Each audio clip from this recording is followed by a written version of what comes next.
ক্ষমতায় থাকা এই আন্দোলনটা হয়েছে আল্লাহর রহমত। আল্লাহর রহমত ছাড়া, সে বলছে আবাবিল পাখির মতো অদৃশ্য শক্তির সহায়তা ছাড়া এই আন্দোলন বিজয় সম্ভব ছিল না।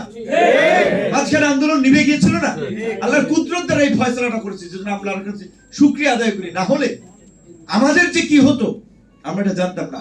আমরা তো 19 তারিখ গ্রেপ্তার হয়ে গিয়েছিলাম। গ্রেপ্তারের আগে ওই দিন রাতেও আমি কথা বলেছিলাম মুফতি নুর হোসেন কাসেমি হেফাজতের নেতা আজিজুল হক ইসলামাবাদী, ইসলামী আন্দোলনের আশরাফ আলী আকন, উনি পলিটিক্যাল পার্টিগুলোর সাথে লিয়াজু মেনটেন করে বিএনপি আপনার মহাসচিব আমির খসরু ভাই, আরো অনেকের সাথে, যে ভাই শুক্রবার দিনের পরিস্থিতিটা তো আপনারা দেখেছিলেন, যে আমি ইসলামী ব্যাংক হসপিটালের সামনে এইদিকে আসতে পারতেছিলাম না, গুলি চলছে বিভিন্ন জায়গা থেকে।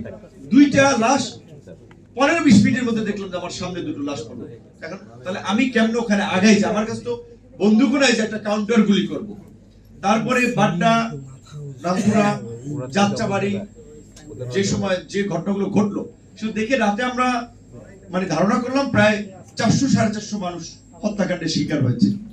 এবং একটা অভ্যন্তরীণ আন্দোলন, জনগণের আন্দোলনকে মোকাবেলা করার জন্য সরকার বাসার ছাদ থেকে আইন শৃঙ্খলা বাহিনীকে ব্যবহার করে আপনার একেবারে গান পয়েন্টে গুলি করাচ্ছে, হেলিকপ্টার দিয়ে গুলি করাচ্ছে।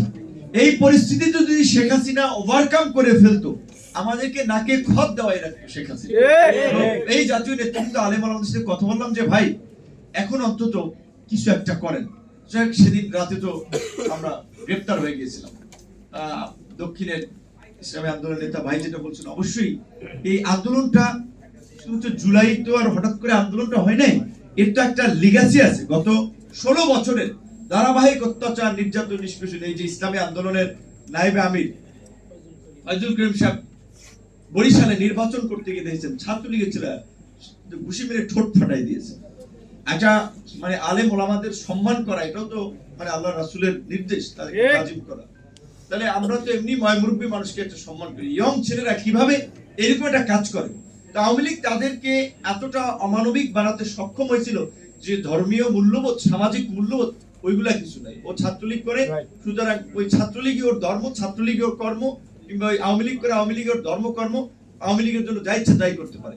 বাইতুল মুকাররমে দেখছে না মানুষের দাড়ি ধরে, ইন্ডিয়ার কথা বাদ দেন, বাংলাদেশ তো শেখ হাসিনা এটা করিয়েছে, দাড়ি ধরে এইখানে আপনার লোকজনকে পিটাইছে। রফিকুল ইসলাম মাদানী বলেছে না, ডিবি কার্যালয়ে নিয়ে নিউজ করাইছে না যে তার মোবাইলে নাকি পর্ন ভিডিও পাওয়া গেছে, কিন্তু লোকটা তো বলছে যে তাকে ওইখানে বিভৎস করে নারী যারা জড়াই ধইরা আপনার ছবি তুলছে, ভিডিও করছে। এই ধরনের অমানবিক গোয়েন্দা সংস্থা প্রশাসন শেখ হাসিনা তৈরি করেছিল।